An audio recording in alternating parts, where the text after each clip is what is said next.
pero ¿qué sigue? ¿O se acaba el intercambio y se acaba todo lo que se ha construido? ¿O hay algo más después? Bienvenido y gracias.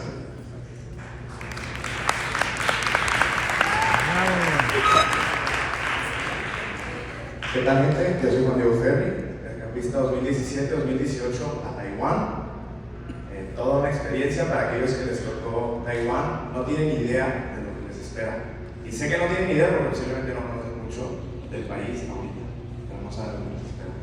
Y vamos a hablar un poquito en mi calidad de presidente de Rotex para contarles un poquito de qué pasa cuando vuelves a casa, ¿no? Y qué significa volver a casa. Supongo que conocen a este cuate, un poquito famoso, Steve Jobs. Ajá. Él, antes de ser el empresario famoso, porque todos los conocemos por Apple, él vivía en la India. Cuando era hippie, no empresario, mejor dicho. Él se fue a la India un tiempo y él en su autobiografía cuenta que los mayores aprendizajes de su vida fue darse cuenta que en el modo de vivir de la India, lo que más valoraban era la intuición. Que tomaras decisiones en base a tu intuición y que las cosas, para que fueran funcionales, para que fueran útiles, tenían que seguir esa intuición, tenían que ser intuitivas de usar. Esos principios después fueron lo que crearon la marca de Apple. Fue lo que diferencia a Apple del resto de productos. Porque está el debate que si es el mejor producto o no, eso no importa. Lo importante es que su experiencia de usuario se basa en ser intuitivo. Pero el problema, o lo interesante de esto, es que él explica que no fue eso necesariamente lo que aprendió en la India, sino lo que aprendió cuando regresó a Estados Unidos. Cuando llega a la India, él empieza a ver esta nueva manera de vivir y empieza a cambiar la manera en la que hace las cosas y se empieza a integrar poco a poco a la cultura del país en el que está. Como la mitad aquí ya les pasó y la otra mitad les va a pasar. Pero muchas veces ni siquiera somos conscientes de esos cambios hasta el momento en el que regresas. Regresas a la misma familia, a la misma ciudad, al mismo país, misma cultura, mismas creencias, mismos amigos tal vez. Y es ahí donde encuentras qué es lo que cambió, qué es lo que choca, porque la pieza que antes encajaba perfecto en tu vida ya no encaja. Con tus amigos ya no encaja. Y sí, claro que es un lugar que amas y es tu lugar, y claro que entiendes tu hogar, ¿no? Tu casa, al final de cuentas. Pero la pieza ya no es buena. Y es ahí, en ese choque, donde notas cuáles son los puntos que chocan. Y es ahí, en ese regresar a casa, donde todo lo que aprendiste en tu intercambio se vuelve consciente. Es ahí donde te das cuenta qué fue eso que cambió, qué fue eso que aprendiste. En la aventura de irse a lo desconocido, es donde surgen muchas emociones. Toda su familia les dice de que, su viaje. Y no lo hacen con mala fe, no, pero luego los intercambistas decimos, no, es que no fue un viaje, es una vida. Es toda una vida en un año, ¿no? Frases que suenan a cliché, pero que siguen siendo ciertas y que generación tras generación seguimos repitiendo, ¿no? La experiencia de lo desconocido es eso que nos hace crecer. Porque nosotros tenemos una manera de resolver las cosas que no puede expandirse hasta que estás en lugares diferentes, ves maneras diferentes de solucionar las cosas y te das cuenta de que hay otras maneras de hacer las cosas, como la inseguridad, tal vez no. Nosotros, muy orgullosamente en México, le llamamos sentido común a saberse cuidar cuando vas caminando en la calle. Pero es necesario, realmente. Esa es la manera de vivir las cosas. Es nuestra responsabilidad no ser tontos y tener sentido común de cuidarnos de los demás. Realmente esa es la mejor manera que tenemos para funcionar. Entonces, en tu intercambio vives todas estas cosas que te dijeron que ibas a vivir. Vives todas las experiencias, amigos, todo lo que te dijeron que es una super cliché, ya lo viviste. Y los que no lo han vivido lo van a vivir, pues. Y aunque no estés preparado para ello, ya lo viviste. Pero lo que nunca te dicen, lo que no te explican, es qué pasa cuando vuelves a casa. Te dicen que tu casa, tu corazón se divide porque ahora tu casa está en dos lugares, ¿no? Pero esto ni siquiera es precisamente cierto. Porque el irse no solo es cuando se van a ir. Es el proceso donde se empieza a ir cada uno de sus amigos que está acá. Es el proceso donde van a un restaurante o a algún lugar que iban y se dan cuenta que es la última vez que lo van a hacer. Y ese proceso desgarrador y lento que parece tortura, eso es volver a casa. No es subirse al avión, el avión ya es dar la curita final. Entonces hay 4 retos principales. El reto número 1, las despedidas. Te dicen que el choque cultural es difícil porque vives un proceso de duelo, porque te alejaste de tu familia, de tus amigos, de tu todo, pero te vas un año. Cuando vas a regresar, ese proceso de duelo es un adiós, tal vez para toda la vida. Nadie quiere decir adiós para toda la vida, ¿no? Entonces decimos, es un hasta pronto, pero ¿cuándo? ¿Quién sabe? Te reconoceré cuando te vuelva a ver. Todo este proceso de las despedidas, yo creo que es de lo que yo más recuerdo que me marcó durante el intercambio. Y vi un amigo hace poco, un amigo mexicano que estaba en Rema conmigo, en Ciudad de México, y me di cuenta que 5 años después de haber regresado, él todavía no había superado su proceso de duelo de haberse despedido de toda la gente. Y se sentía un poco atorado incluso, porque seguía anhelando regresar con esa gente y eso lo limitaba de vivir lo que ya estaba viviendo. Es tan así de importante como para que no hablemos de ello, como para que digamos, bueno, pues es un adiós, ¿no? Y un abrazo y luego las fotos, 1000 fotos que van a publicar en Instagram despidiéndose de 1000 personas que la mayoría de la gente de su Instagram no tiene ni idea de quiénes son y que posiblemente no van a volver a ver, pero pues que significan mucho. Entonces el segundo reto surge con los reencuentros. Cuando ya llegas, tu familia está emocionadísima por verte, tus amigos, porque pues te extrañaron un año, ¿no? Un año no estuviste. Y tú viviendo todo este proceso de duelo que tuviste un mes de cada semana estar despidiéndote de amigos, de gente, de comida, tus últimas enchiladas, no sé, o sea, todo el proceso que se vive. Y llegas en ese momento a tu casa original, llamarlo de alguna manera, con un proceso de duelo tan complicado, donde lo único que te queda es con una sonrisa, ¿no? Y abrazar a la gente que tanto extrañaste. Porque no encuentras ni siquiera el modo de lidiar con todo esto, junto con el miedo de estas personas que me extrañaron tanto tiempo. Como les digo que estoy feliz de verlos, pero me siento triste, porque las cosas no son iguales. Y en ese proceso de reencuentros, lo más difícil a veces ni siquiera es eso, es cuando te das cuenta que pues la vida aquí no paró, y a lo mejor regresaste y tu familia ya está incompleta. Falleció alguien, pudo haber sido una mascota, en mi caso fue así. Fueron tíos un poco más lejanos.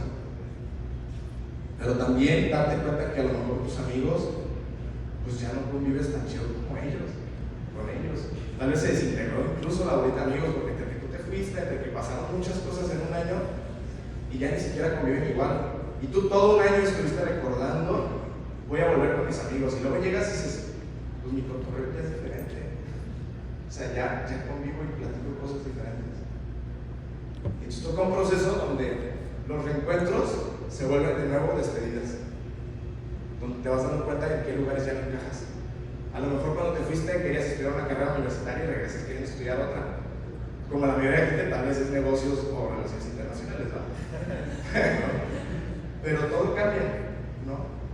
Y entonces en esos reencuentros es ver qué tienes que adaptar para volverte a integrar con tu familia y en qué lugares pues, te toca adaptarte, o en qué lugares vale la pena mejor cambiar, ¿no? Entonces, el reto número 3 justamente es esa integración. Cuando ya viviste este proceso, cuando ya lo pasaste, cuando ya todo, vas a entonces identificar qué fue lo que cambió, pero se puede quedar solo ahí. Puedes pasar toda tu vida hablando de tu intercambio y ese año que viviste y todas las cosas y tenerlo dividido como si fuera un archivo en un cajón guardado, o lo puedes integrar a tu vida. Puedes usar todo eso que aprendiste, eso que cambiaste, la toma de decisiones que aprendiste a tomar por ti mismo, a ser responsable cuando las cosas salen bien, salen mal, cómo te sientes, aprender a identificarte y a veces darte el apapacho que tal vez solo tú te puedes dar, donde hay momentos donde parece que nadie más te va a entender. Todo lo que aprendiste, esto tu trabajo integral, que no se quede por no trabajar ese proceso de duelo guardado en un, pues, viví eso y mejor no lo miro mucho para yo vivir mi vida normal y feliz, ¿no? Porque al final de cuentas el crecimiento, lo que te da esto no es un año de experiencias, que sí, pero supone que son aprendizajes para toda la vida. Si tú solo los tomas como el año de aventura, del viaje que hiciste, no vas a poder integrar nada. Y vas a poco volver a ser la persona que eras antes. Y no se trata de eso. Y entonces, el último, entonces es aportar. Con todo lo que viviste, tu psique cambia. Cambia tu manera de relacionarte, cambia tu manera de ver soluciones, de planear, de hacerte responsable, de hablar con los demás. Todo cambia. Pero integrarte y hacerte la mejor persona, entonces, ¿para qué? ¿Cuál es el sentido de Rotary? ¿Es nomás ser mejores para tener un mejor currículum? ¿Para que se vean chingones en el extranjero? Para ahí bien puesto. ¿O para qué? ¿Cómo desde esta nueva persona mejorada que eres puedes aportar entonces a tu comunidad? Porque regresas siendo diferente, regresas con nuevas herramientas, regresas con nuevas cosas, pero está en el deber de cada uno tener esa actitud de servicio que vivimos en Rotary para seguir viendo cómo aportas, cómo cambias, aunque sea un poco el mundo, aunque sea un poco a tu alrededor, con esas nuevas ideas. ¿Cómo decides aportar? Hay muchos caminos. Yo cuando iba a regresar apenas, mi camino fue ponerme a hacer videos. Allí mismo en Taiwán hice unos videos y daba como algunas palabras de inspiración para compartir con la gente que tenía acá en México. Regresando, salieron otros muchos caminos. En particular, bueno, uno de ellos es Rotex. Y aquí viene casi el comercial. Rotex básicamente es una asociación tipo Roteract, pero de egresados del intercambio de Rotex. Entonces, ¿qué cambia? Por un lado, pues es un club de gente que no supera su intercambio y que se junta para poder platicar sus experiencias con alguien que al menos los entiende un poquito y que tiene experiencias diferentes, ¿no? Y entonces se vuelve un club a veces donde te juntas y te sientes entendido, pero al mismo tiempo entonces, al hacer comunidad, te fortaleces y empiezas a ver de qué maneras puedes ayudar. Y a diferencia de un club Rotaract normal, puedes tener una perspectiva más amplia, puedes tener horizontes más amplios, puedes hacer proyectos que impacten sí a tu comunidad, pero también a las comunidades de los países donde cada quien fue. Tienes un espectro más amplio. Justo Rotex, pues si ustedes tienen Rotex cuando vuelvan, pues les va a tocar. Y a los que se van, cuando regresen el acompañamiento de Rotary no se termina cuando acabó el intercambio. El intercambio sigue, en particular es a través de Rotex. Justamente buscamos seguir este camino. Para ser un poquito concreto, para no dejarlo nada más con el corazón apachurrado de todas las cosas malas que les dije que iban a pasar, quise darles algunas herramientas muy concretas para que puedan navegar esto. Que nada sirve que nada más les diga, uy, van a tener un proceso de duelo. No, sí, pues tampoco les doy mucho. Digo, obviamente nada reemplaza al psicólogo, pero estas son algunas herramientas. La primera es el autoconocimiento. No tengan miedo a pasar tiempo en silencio. No tengan miedo a verse y a dialogar consigo mismos, y solo a través de la reflexión que van a ser capaces de entender qué es lo que les está pasando. Si evitan eso, no van a poder avanzar en su proceso, porque el proceso de duelo lo van a vivir sí o sí. Y si ustedes creen que evitándolo se va a solucionar, lo van a estar cargando por varios años. No se pone bien. Fue muy triste ver eso. Obviamente yo tampoco era la persona indicada para ayudarle, ¿no? Pero entonces es la primera herramienta que tienen que tener. La segunda es la curiosidad. Creo que el intercambio, dicen que te rompe los estereotipos, pero al mismo tiempo también nos burlamos de los estereotipos en la cara del otro. Armamos estereotipos diferentes, pero lo que cambia es que en vez de ser desde un prejuicio, viene desde una curiosidad.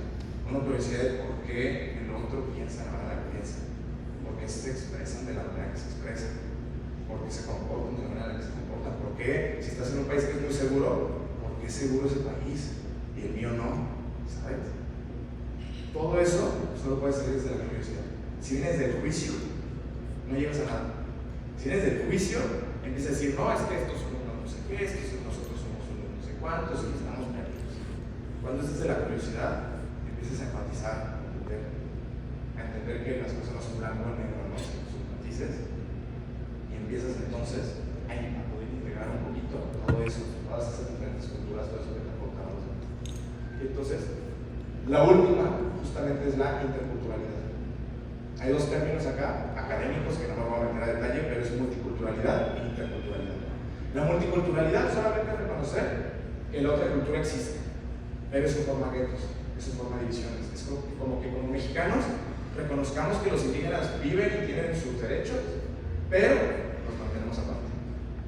Eso es multiculturalidad. Las cosas coexisten. Es cuando blancos y negros en Estados Unidos coexistían eso.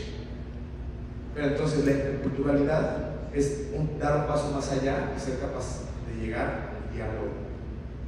No significa que aceptes lo que no quieras aceptar necesariamente, significa que te abras a tener una conversación desde la curiosidad de entender por qué las cosas funcionan diferente, porque hay gente que puede creer cosas diferentes y entonces construir desde ahí. Estas tres herramientas entonces terminan formando un camino que te ayuda a navegar todo el proceso. Que al final, digo, de superar el intercambio, como nunca lo van a hacer.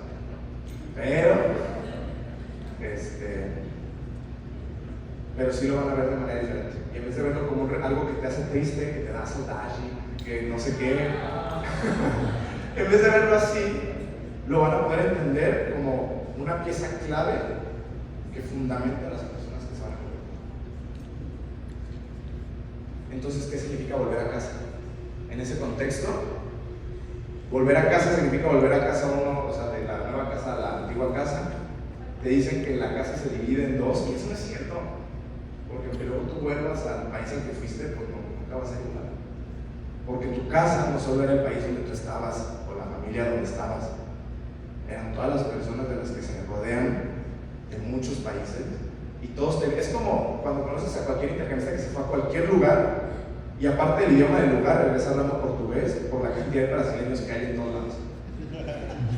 Eso es una muestra muy clara de cómo te llevas contigo mucho más que solo el hogar donde estás, sino que todas esas personas forman parte entonces muy importante de lo que es tu casa. Y por eso es que se fragmenta, y por eso es que, aunque suena más triste pensar que el nuevo hogar nunca va a ser igual, nunca va a estar completo, porque la familia completa no va a estar, en realidad es una oportunidad todavía más jugosa, más rica, de darnos cuenta del crisol multicultural que vamos a tener en el corazón después del intercambio. Porque no solo es yo mexicano que fui a Taiwán, no solo tengo cultura mexicana y taiwanesa, tengo cultura brasileña, tengo cultura francesa, o sea, sé hablar groserías como en 10 idiomas diferentes, se vuelve súper divertido, ¿no? Nos volvemos un crisol de toda la gente con la que cruzamos caminos. Y es importante entonces tener la capacidad de integrarlo, de discernirlo, de usarlo para bien. Entonces, para cerrar, creo que lo importante de todo esto es entender con qué actitud decides afrontar el resto de tu vida, porque la vida va a seguir. Vas a verlo como un viaje que hiciste, del que vas a contar historias que en realidad son irrelevantes, o vas a tener un análisis un poquito más crítico y vas a intentar decir, a ver, todo lo que viví, bueno y malo, y los esfuerzos y todo, no tiene por qué pasar en balde. No es lo mismo que irme de un viaje de una semana a cualquier lugar. No es lo mismo ni tiene por qué ser lo mismo. Entonces, ¿con qué actitud vamos a afrontar el resto de la vida? ¿Vamos a volver a ser los mismos porque nuestro entorno es el mismo, entonces nosotros nos volvemos a adaptar a ser las mismas personas? ¿O vamos a cambiar y vamos a ayudar a que nuestro entorno entonces cambie junto con nosotros? Y entonces, la pregunta final es, ¿cuál es la realidad que quieres vivir? Con todo esto, con toda esta mezcla, con todo esto, ¿cuál va a ser esa realidad que quieres vivir? Y no dejes que tu contexto te jale nada más a la inercia de las cosas, porque pasa, y pasa mucho. Pero toma las riendas y esté responsable, porque nadie se hace responsable de nuestra vida. ¿Cuál es esa realidad que quieres vivir? ¿Y cómo le vas a hacer para lograrla? Gracias.